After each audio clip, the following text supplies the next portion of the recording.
दोस्तों, जिस दिन से यानी 10 मई से जब सीज फायर लागू हुआ, युद्ध विराम लागू हुआ, उसके बाद से पाकिस्तान के नेता और सेना के अधिकारी लगातार उत्साह बयान दे रहे हैं।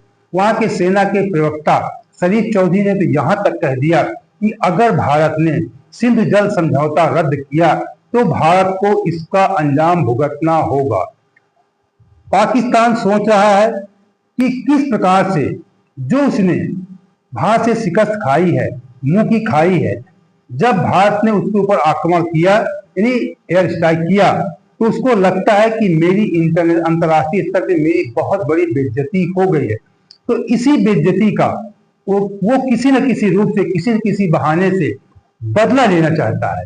आपको बता दें, इस समय अंदर ही अंदर जो खबर है कि चीन पाकिस्तान को 5वीं जनरेशन के J-35A और J-20C ये विमान, लड़ाकू विमान, फाइटर विमान पाकिस्तान को देने की सोच लिया है उसने।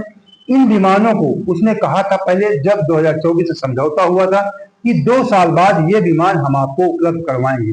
लेकिन जो अभी जानकारी निकल कर आई है कि इन विमानों को वो इसी 25 में अगस्त में 40 एयरक्राफ्ट पाकिस्तान को सौंप देगा। लड़ाकू जो 5वीं जनरेशन के बहुत ही खतरनाक विमान है, जो अभी हमारे भारत देश के पास उपलब्ध नहीं है।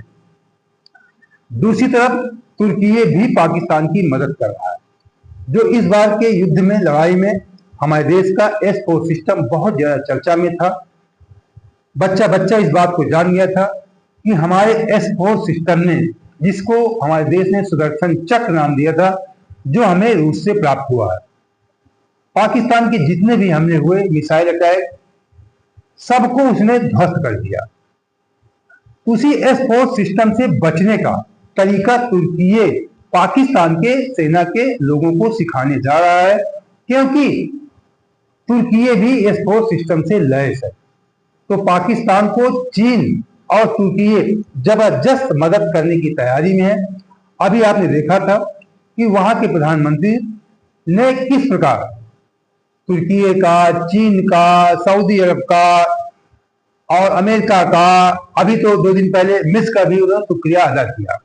तो उसके पीछे कई देश खड़े थे, जबकि हमारे देश के पीछे बहुत कम लोग थे, केवल ऐसे सांत्वना दे रहे थे कि हम आपके साथ हैं, लेकिन कोई सैन्य रूप से हमारा सहयोग करने के लिए तैयार नहीं था।